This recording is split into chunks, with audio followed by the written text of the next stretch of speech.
بسم اللہ الرحمن الرحیم۔ السلام علیکم۔ یہ کاشانۂ بصیرت کا چینل ہے اور آپ جو کتاب سماعت فرما رہے ہیں اس کا نام ہے تاریخ عاشورہ، تحریک کربلا کے پس و منظر و پیش و منظر کا محققانہ جائزہ۔ یہ کتاب ہے ابراہیم آیتی کی اور اس کا ترجمہ کیا ہے ایم اے انصاری نے۔ آئیے سنتے ہیں اس کا پارٹ نمبر 13، صفحہ نمبر 185۔ قیصر: اس کے بزرگوں میں کوئی بادشاہ ہوا؟ ابو سفیان: نہیں۔ قیصر: سمجھ بوجھ میں کیسا ہے؟ ابو سفیان: ہم نے اس کی سمجھ بوجھ میں کوئی نقص نہیں دیکھا۔ قیصر: جن لوگوں نے یہ مذہب قبول کیا ہے وہ کیسے لوگ ہیں؟ اشراف اور با اثر یا کمزور اور غریب؟ ابو سفیان: غریب اور کمزور۔ قیصر: اس کے پیر بڑھ رہے ہیں یا گھٹتے جا رہے ہیں؟ ابو سفیان: روز بروز ان کی تعداد بڑھ رہی ہے۔ قیصر: کوئی اس کے دین سے پھر بھی جاتا ہے؟ ابو سفیان: نہیں۔ قیصر: کبھی عہد شکنی اور قول و قرار کے خلاف ورزی بھی کرتا ہے؟ ابو سفیان: ابھی تک تو نہیں کی، حال ہی میں ہم نے اس سے معاہدہ کیا، معلوم نہیں آئندہ کیا ہوگا۔ معاہدہ صلح حدیبیہ مراد ہے۔ قیصر: کبھی تم نے اس سے جنگ بھی کی ہے؟ ابو سفیان: ہاں کی ہے۔ قیصر: نتیجہ کیا رہا؟ ابو سفیان: کبھی ہم غالب آئے اور کبھی وہ۔ جنگ بدر میں اسے کامیابی ہوئی تھی لیکن میں اس موقع پر موجود نہیں تھا۔ 1 سال بعد یعنی جنگ احد میں ہم نے اس کے شہر پر حملہ کر دیا اور پیٹ پھاڑ دیے اور ناک کان کاٹ دیے۔ قیصر: وہ کیا سکھاتا ہے اور کن کاموں کا حکم دیتا ہے؟ ابو سفیان: کہتا ہے کہ ایک خدا کی عبادت کرو، کسی کو اس کا شریک نہ ٹھہراؤ، ہمیں بتوں کی پرستش سے جو ہمارا آبائی طریقہ ہے منع کرتا ہے، کہتا ہے نماز پڑھو، صدقہ دو، سچ بولو، پاک دامنی اختیار کرو، عہد و پیمان کی پابندی کرو اور دیانت داری سے کام لو۔ قیصر نے رسول اللہ صلی اللہ علیہ وآلہ وسلم کی شخصیت کے بارے میں بھی اتنی ہی تحقیق کو کافی سمجھا۔ پھر ابو سفیان کو مخاطب کر کے کہا کہ میں نے تم سے اس کے حسب و نسب کے بارے میں پوچھا تو تم نے اسے شریف النسب بتایا۔ پیغمبر ہمیشہ شریف النسب ہی ہوتے ہیں۔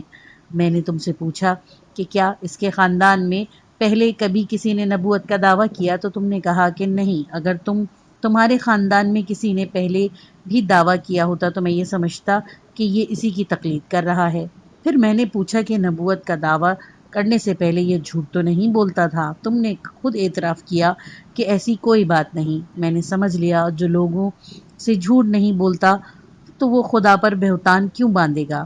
میں نے پوچھا کہ اس کے آباء و اجداد میں کوئی بادشاہ ہوا ہے؟ تم نے کہا نہیں۔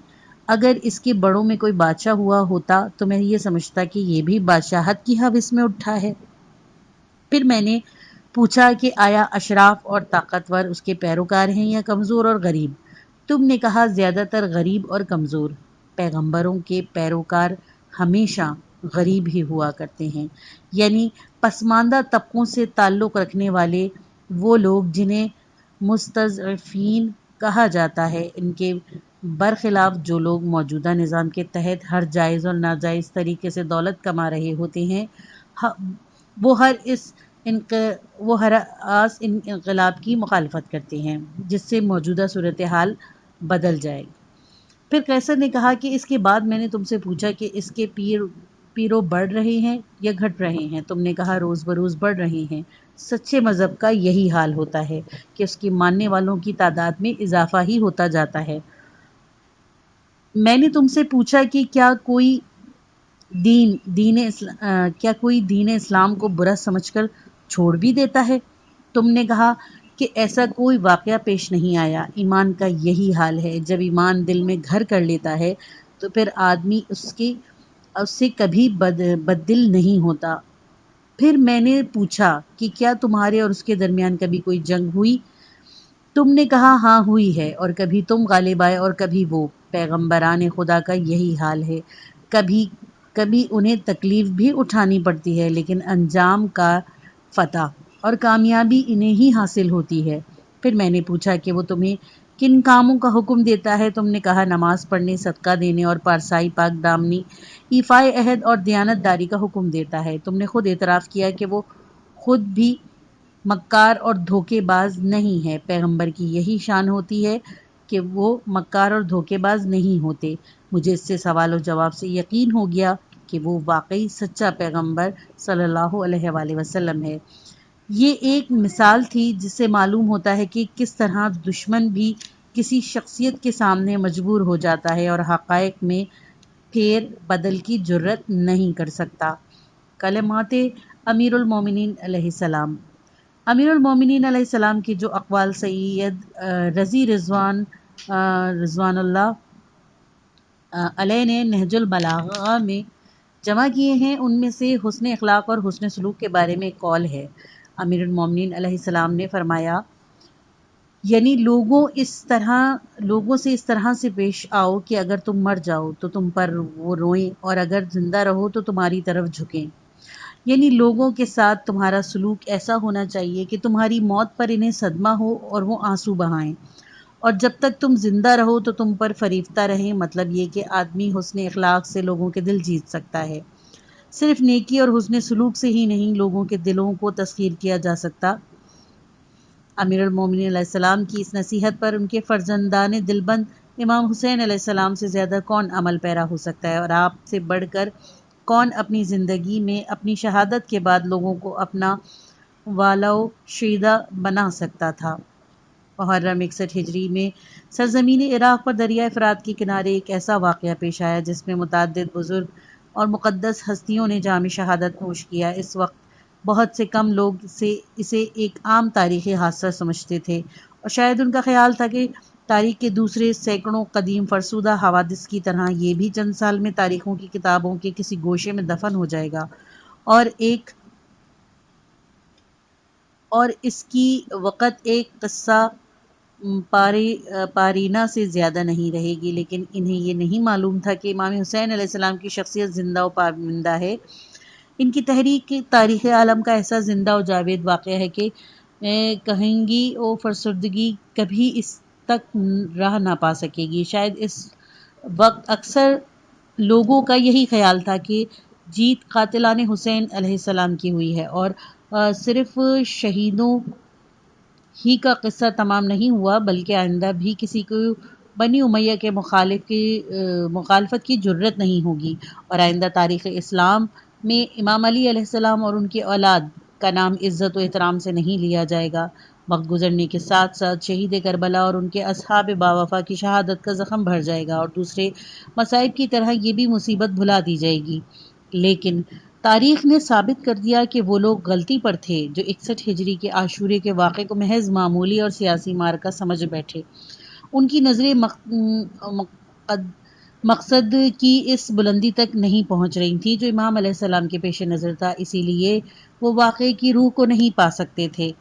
جو شکل اکثر لوگوں کی غلط فہمی کا باعث بنتی ہے، یہی ہے کہ لوگ ملتی جلتی باتوں اور کاموں میں تمیز نہیں کر سکتے، ان میں کتنا ہی فرق کیوں نہ ہو۔ لوگوں نے اکثر دیکھا ہے کہ کوئی شخص حق کے نام پر اٹھا، اس راہ میں قربانیاں بھی دیں، لیکن انجام کار اس کے اقدام کا ذرا بھی اثر نہ ہوا۔ بعض لوگوں نے وعظ و نصیحت کے دریا بہا دیے، حق کی حمایت اور مظلوم کی طرفداری میں فصاحت و بلاغت کے جوہر بھی دکھائے، خوف خدا کی تلقین بھی کی اور روز جزا سے بھی ڈرایا، عذاب و ثواب کی باتیں بھی کی، لیکن نہ لوگ پارسا ہوئے، نہ تاریخ پر کوئی اثر مرتب ہوا۔ یہی دیکھ کر بسا اوقات لوگ مردان حق کی باتوں اور ان کے کاموں کو بھی خود غرضی پر محمول کرتے ہیں، اور ان کی جدوجہد کے ربانی محرکوں کی طرف کوئی دھیان نہیں دیتے۔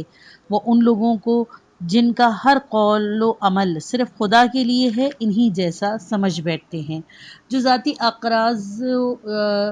اغراض کے اسیر اور حرص و ہوا کے بندے ہیں۔ لیکن خوشی کی بات یہ ہے کہ لوگ چاہے غلطی کریں، تاریخ غلطی نہیں کرتی، اور زمانہ گزرنے کے ساتھ ساتھ غلط فہمیاں دور ہو جاتی ہیں۔ اسی تاریخ نے امیر المومنین امام علی علیہ السلام کے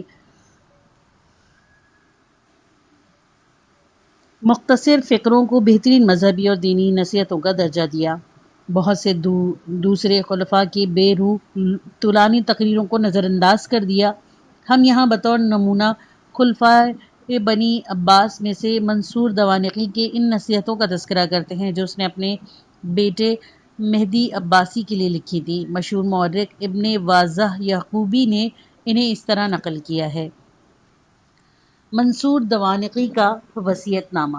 یعقوبی کہتا ہے کہ منصور کے بیٹے مہدی نے اپنے باپ کو ابو جعفر منصور کا وصیت نامہ مجمع عام میں پڑھ کر سنایا۔ اس میں لکھا تھا: یہ وصیت ہے بندہ خدا امیر المومنین کی اپنے بیٹے محمد مہدی ولی عہد کو، جسے امیر المومنین نے اپنے بعد تمام مسلمانوں اور ذمیوں پر حرم اور بیت المال پر اپنا وصی اور جانشین مقرر کیا ہے۔ زمین خدا کی ہے، وہ جس کو چاہتا ہے اس کا وارث بنا دیتا ہے۔ اچھا انجام پرہیزگاروں کا ہی ہوگا۔ امیر المومنین تمہیں وصیت کرتے ہیں کہ جہاں بھی رہو تقوی کو ہاتھ سے نہ جانے دو اور بندگان خدا کے بارے میں خدا کے احکام کی اطاعت کرو تاکہ روز محشر ندامت و پشیمانی اور رسوائی نہ ہو۔ جب موت آئے گی تو پھر نیکیوں کی مہلت نہیں ملے گی۔ اس وقت تمہارا خاندان تمہارے کسی کام نہیں آئے گا، تم ہوگے اور تمہارے اعمال۔ اس وقت تمہارے اعمال تمہارے سامنے ہوں گے، تمہارے اعضاء تمہارے اعمال کی گواہی دیں گے، چونکہ ہر نیکی اور بدی کی جزا اور سزا ملے گی۔ اسی لیے تمہیں چاہیے کہ تقوی کو اپنا شعار بناؤ اور ہمتاً خدا کی اطاعت میں مصروف رہو۔ خدا سے دینداری کی توفیق مانگو اور دین کے ذریعے خدا کا قرب حاصل کرو۔ اپنے نفس کا مواخذہ کرتے رہو اور اسے ہوا و ہوس کا کھلونا نہ بننے دو۔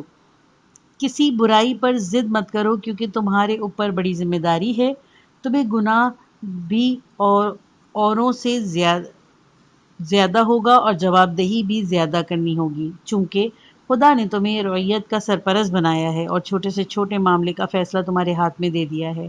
اسی لیے تمہیں ہر ایک کو جواب دینا ہے۔ اپنے اعمال اور کارگزاروں کے مظالم کی سزا بھی تمہیں ہی بھگتنی ہوگی۔ اللہ تعالیٰ فرماتا ہے: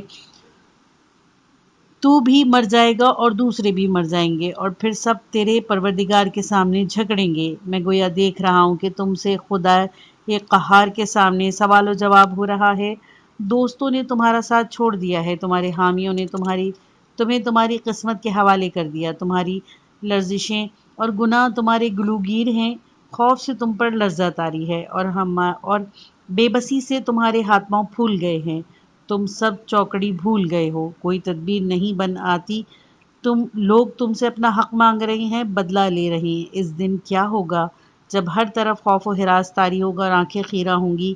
ظالموں کی نہ کوئی بات پوچھنے والا ہوگا نہ ساتھ دینے والا۔ لوگ تمہیں گھیرے ہوئے ہوں گے اور اپنا حق مانگ رہے ہوں گے۔ اس وقت تمہارا کوئی قریبی عزیز تمہاری حمایت نہیں کرے گا۔ ہر عمل کا بدلہ دیا جائے گا، کسی کی سفارش قبول نہیں ہوگی۔ میزان عدل درمیان میں ہوگی، ہر فیصلہ ناطق ہوگا۔ اللہ تعالیٰ نے یہ بھی فرمایا ہے کہ اس روز کسی پر ظلم نہیں ہوگا اور سب کا حساب جلد چکا دیا جائے گا۔ ضروری ہے کہ اس دن کے لیے ابھی سے تیار رہو اور اپنی نجات کے لیے کوشش کرو۔ اپنی گردن کو گناہوں کے پھندے سے چھڑاؤ۔ آج جو موقع ہے اسے غنیمت سمجھو اور کل آنے والی قیامت سے ہوشیار رہو۔ دنیا دھوکے باز ہے، اس سے بچتے رہو۔ اپنی نیت کو درست رکھو، ہر حاجت کو خدا ہی سے طلب کرو۔ ضروری ہے کہ تمہارا انصاف ہمہ گیر ہو، ہر ایک سے انصاف کرو، کسی پر ظلم نہ کرو اور رعایا میں سب کے ساتھ مساویانہ برتاؤ کرو۔ خدا کی خوشنودی حاصل کرنے کی کوشش کرو۔ دیندار لوگوں میں سے اپنے دوستوں اور ساتھیوں کا انتخاب کرو۔ مسلمانوں کو ان کے مال میں سے جائز حصہ دو۔ خراج اور مال غنیمت میں سے ان کا حق ادا کرو۔ ان کے وظائف اور تنخواہیں باقاعدگی سے اور بروقت دو۔ شہروں اور دیہاتوں پر ٹیکسوں کا بوجھ کم کر کے ان کے آبادکاری میں اضافہ کرو۔ اپنے حسن سلوک اور خوش تدبیری سے لوگوں کی اصلاح کرو۔ سب سے اہم بات یہ کہ سرحدوں کی حفاظت کا پورا بندوبست کرو اور ان کی نگرانی رکھو۔ جہاں ضرورت ہو وہاں فوجی دستے بلا تاخیر روانہ کر دو۔ جہاں اور جہاد اور دین کی حمایت میں کامیابی کی دعا اللہ تعالیٰ سے کرتے رہو۔ وہی مسلمانوں کو کامیابیوں اور کامرانیوں سے نوازتا ہے۔ اس کی راہ میں جان و مال اور عزت و آبرو کی قربانی سے دریغ مت کرو۔ اپنی فوج کا شب و روز خیال رکھو۔ یہ معلوم رکھو کہ فوجی چھاؤنیاں اور چوکیاں کہاں کہاں ہیں۔ خدا ہی تمہیں پناہ دینے والا اور قوت بخشنے والا ہے۔ تمہیں اسی پر بھروسہ کرنا ہے کیونکہ تمہارے لیے اس کی مدد کافی ہے۔ یہ ایک عباسی خلیفہ کی نصاح کا نمونہ ہے۔ عبارت آرائی اور انشا پردازی کے لحاظ سے یہ نمونہ بہت قابل قدر اور مؤثر کن ہے، لیکن پھر بھی اسلامی تاریخ میں دینی مواعظ اور آسمانی حکمتوں کی صف میں جگہ نہیں لے سکا۔ بنو امیہ اور بنی عباس اپنی تمام دولت و طاقت کے باوجود اس قسم کے وصیت ناموں سے کوئی نہج البلاغہ یا صحیفہ سجادیہ نہیں مرتب کر سکے، اور نہ تحف العقول جیسی کتاب جو رسول خدا صلی اللہ علیہ وآلہ وسلم اور ائمہ اطہار علیہ السلام کے مواعظ کا مجموعہ ہے، ترتیب دے سکے۔ تاریخ کو شخصیتوں اور ان کے کلام کو پرکھنے کی جو مخصوص قدرت و بصیرت حاصل ہے، وہ اس کی بنا پر کچھ خطبوں، خطوط اور اقوال کو زندہ و جاوید بنا دیتی ہے اور بظاہر انہی جیسے دوسرے اقوال کو رد کر دیتی ہے۔ یہ کام تاریخ کا ہے جو وقت گزرنے کے ساتھ انجام پاتا ہے۔ معاصرین عموماً حقیقت کا کما حقہ ادراک نہیں کر سکتے۔ تحریک کربلا کیوں ناقابل فراموش ہے؟ جب واقعہ کربلا پیش آیا تو اس وقت بہت تھوڑی تعداد میں اہل بیت علیہ السلام اور شیعان حسین علیہ السلام ایسے تھے جو اس واقعے کو صحیح قدر و قیمت کا اندازہ لگا سکتے تھے یا تاریخ پر اس کے آئندہ مرتب ہونے والے اثرات پر گفتگو کر سکتے تھے، اور ایک حد تک تو لوگوں کی غلط فہمیاں دور کر سکتے تھے۔ غور کرنے سے معلوم ہوتا ہے کہ یہ سانحہ 73 مردوں کے جان دینے سے وجود میں آیا، اور سوگوار عورتوں اور بچوں نے اس نقشے میں رنگ بھرا۔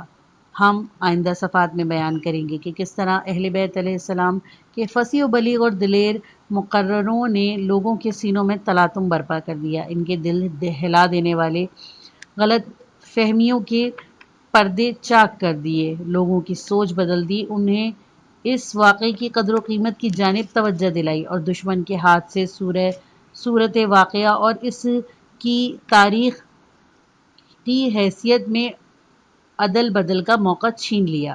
دشمن کی بھی ہر تحریر و تقریر اور اس کی ہر بےہودگی اور کمینگی جزوِ تاریخ بن گئی۔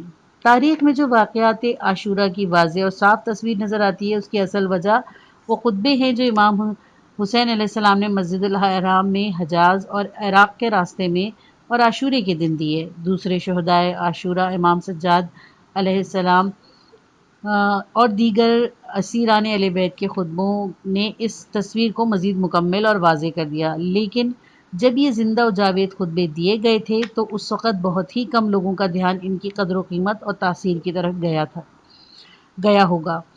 صرف مقرروں کو ہی پورا اندازہ تھا کہ وہ کیا کہہ رہے ہیں، کیا کر رہے ہیں اور ان کی باتوں کا کیا نتیجہ برآمد ہوگا، جس طرح کہ خود امام حسین علیہ السلام کو اس وقت سے جب وہ مدینے سے روانہ ہوئے تھے معلوم تھا کہ وہ کیا کر رہے ہیں، کہاں جا رہے ہیں، اور ان کی تحریک کا عالم اسلام پر کیا نتیجہ مرتب ہوگا۔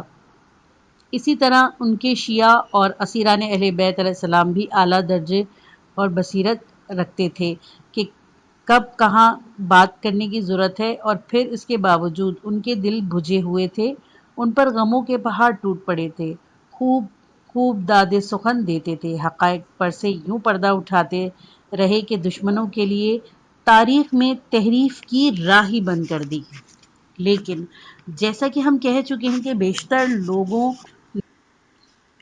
ان خطبوں کے اس گہرے اثر سے واقف نہیں تھے جو تاریخ پر مرتب ہونے والا تھا۔ جنہوں نے حضرت زینب علیہ السلام کا خطبہ دمشق میں سنا، وہ عموماً یہی سوچتے تھے کہ ایک غمزدہ خاتون شدت غم و فور جذبات سے ایسی باتیں کہہ رہی ہے، اور وقت گزرنے کے ساتھ جب کل اس کے جذبات ٹھنڈے پڑ جائیں گے تو وہ اس صدمے کو بھول جائے گی اور اس کی آج کی باتوں کا دھیان بھی نہیں رہے گا۔ یہ کوتا بین اس حقیقت کی تہ تک نہیں پہنچ سکتے تھے کہ آج زینب کبریٰ علیہ السلام کی زبان سے جو کچھ نکل رہا ہے، تاریخ کا طاقتور قلم اس کا ایک ایک لفظ ہمیشہ کے لیے محفوظ کر رہا ہے۔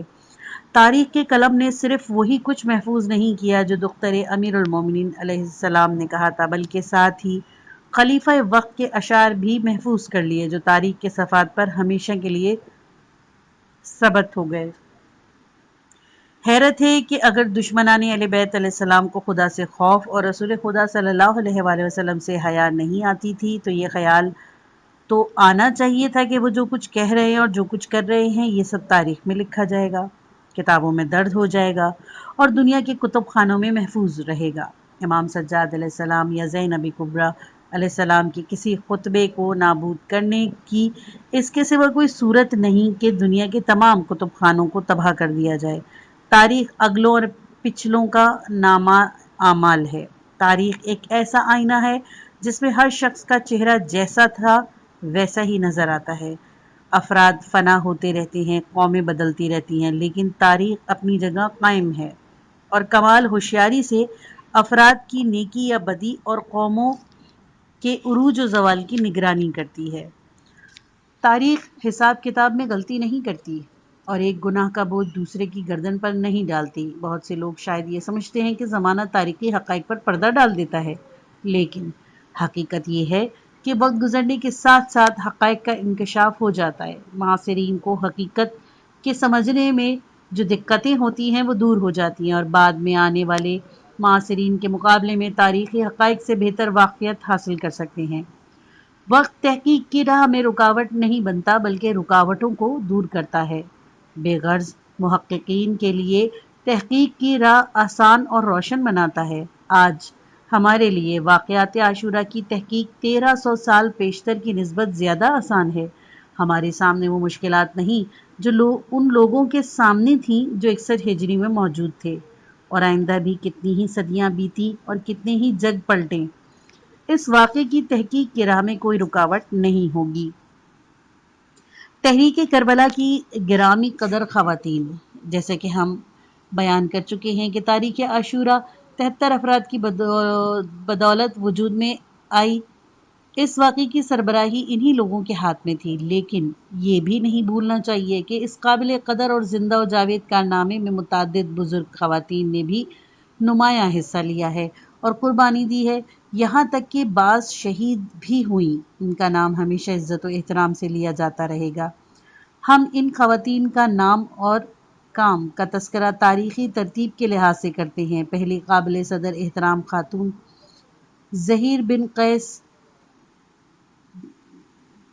بجلی کی اہلیہ ہیں، جنہوں نے ایک مثبت اقدام کے ذریعے اسلامی تاریخ میں قابل فخر مقام حاصل کر لیا۔ قبیلہ بنی فزارہ کے ایک شخص بیان کرتا ہے کہ ہم مکے سے عراق آ رہے تھے، امام حسین علیہ السلام بھی اسی رستے پر جا رہے تھے، لیکن ہم نہیں چاہتے تھے کہ کسی منزل پر ہمارا اور ان کا ساتھ ہو، چنانچہ جب وہ کسی منزل سے روانہ ہوتے ہم پڑاؤ کر دیتے اور جب وہ کسی منزل پر اترتے تو ہم روانہ ہو جاتے۔ لیکن کچھ ایسا اتفاق ہوا کہ ایک جگہ ہمارا اور ان کا ساتھ ہو ہی گیا۔ ہم نے ایک کنارے پر خیمہ نصب کیا، انہوں نے دوسرے کنارے پر۔ ہم کھانا کھا رہے تھے کہ اچانک امام علیہ السلام کا آدمی آیا۔ اس نے سلام کیا اور کہا، زہیر بن قیل، تمہیں ابو عبداللہ بلا رہے ہیں۔ یہ پیغام ہمیں برا بھی لگا اور اس پر حیرت بھی ہوئی، لیکن زہیر کی بیوی دلہم بنت عمرو نے زہیر سے کہا، فرزند رسول صلی اللہ علیہ وآلہ وسلم نے آدمی بھیجا ہے، تمہیں بلا رہے ہیں، ضرور جاؤ، کوئی حرج نہیں، بات سن کر چلے آؤ۔ اس خاتون کی اس گفتگو نے اپنا اثر دکھایا۔ اس کے شوہر کا نام بزرگ ترین شہدائے اسلام کی فہرست میں شامل ہو گیا۔ زہیر اپنی بیوی کے کہنے پر امام علیہ السلام کی خدمت میں گئے اور تھوڑی دیر بعد واپس آئے تو چہرہ گلاب کی طرح کھلا ہوا تھا۔ آتے ہی کہا کہ میرا خیمہ بھی امام علیہ السلام کے کیمپ میں منتقل کر دیا جائے۔ بے شک سورہ بقرہ آیت نمبر 257۔ اللہ ولی الذین آمنوا یخرجہم من الظلمات الی النور۔ ٹھانی تھی دل میں اب نہ ملیں گے کسی سے ہم، پر کیا کریں کہ ہو گئے ناچار جی سے ہم۔ زہیر امام علیہ السلام کے ہمراہ گئے اور شہادت کا شرف حاصل کیا۔ ان کی بیوی اپنے عزیزوں کے پاس چلی گئیں۔ تذکرہ سبت کے مطابق ایک اور فخر بھی اس خاتون کو حاصل ہے۔ جب زہیر شہید ہو گئے تو ان کی بیوی نے اپنے غلام سے کہا، جاؤ اپنے آقا کو کفن پہنا دو۔ غلام آیا تو دیکھا کہ امام علیہ السلام کا لاشا بے کفن ہے۔ اس نے کہا، یہ نہیں ہو سکتا کہ میں اپنے آقا کو تو کفن دوں اور امام علیہ السلام کو ایسے ہی چھوڑ دوں؟ چنانچہ پہلے اس نے امام علیہ السلام کو کفن پہنایا اور پھر اپنے آقا ظہیر کو۔ ایک اور خاتون جن کی شخصیت اور قربانی تحسین و آفرین کے مستحق ہے، عبداللہ بن عمیر کلبی کی بیوی ام وہب ہیں۔ ان عبداللہ بن عمیر کا تعلق بن علیم کی برادری سے تھا اور وہ کوفے کے باشندے تھے۔ ایک دن دیکھا کہ ایک لشکر کوفے کے قریب نخیلہ میں جمع ہے۔ پوچھا کہ یہ لشکر کہاں جا رہا ہے یا کیوں جا رہا ہے؟ لوگوں نے کہا کہ حسین علیہ السلام فرزند فاطمہ علیہ السلام دختر رسول صلی اللہ علیہ وآلہ وسلم سے جنگ کے لیے عراق جا رہا ہے۔ عبداللہ نے کہا کہ خدا جانتا ہے کہ میری آرزو تھی کہ راہ خدا میں مشرکوں سے جنگ کروں۔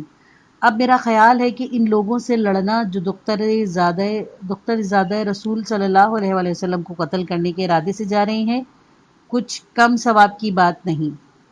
عبداللہ نے روانگی کا عزم کر لیا تو اپنی بیوی ام وہب بنت عبداللہ سے تذکرہ کیا۔ بیوی نے کہا تمہارا خیال بڑا ہی اچھا ہے، اللہ تمہاری مدد کرے، مجھے بھی اپنے ساتھ لے چلو۔ عبداللہ رات کے وقت کوفے سے نکلے اور شاید 8ویں محرم کو کربلا پہنچے۔ صبح عاشور جب جنگ کا آغاز ہوا تو دشمنوں کی طرف سے عبید اللہ بن زیاد کے 2 غلام میدان میں آئے۔ ادھر سے حبیب بن مظاہر اسدی اور بریر بن خزیر حمدانی ان کے مقابلے کے لیے آمادہ ہوئے۔ امام علیہ السلام نے ان دونوں سے فرمایا تم ٹھہرو۔ اس موقع پر عبداللہ بن امیر نے اجازت طلب کی اور تن تنہا دونوں کا مقابلہ کر کے انہیں واصل جہنم کیا۔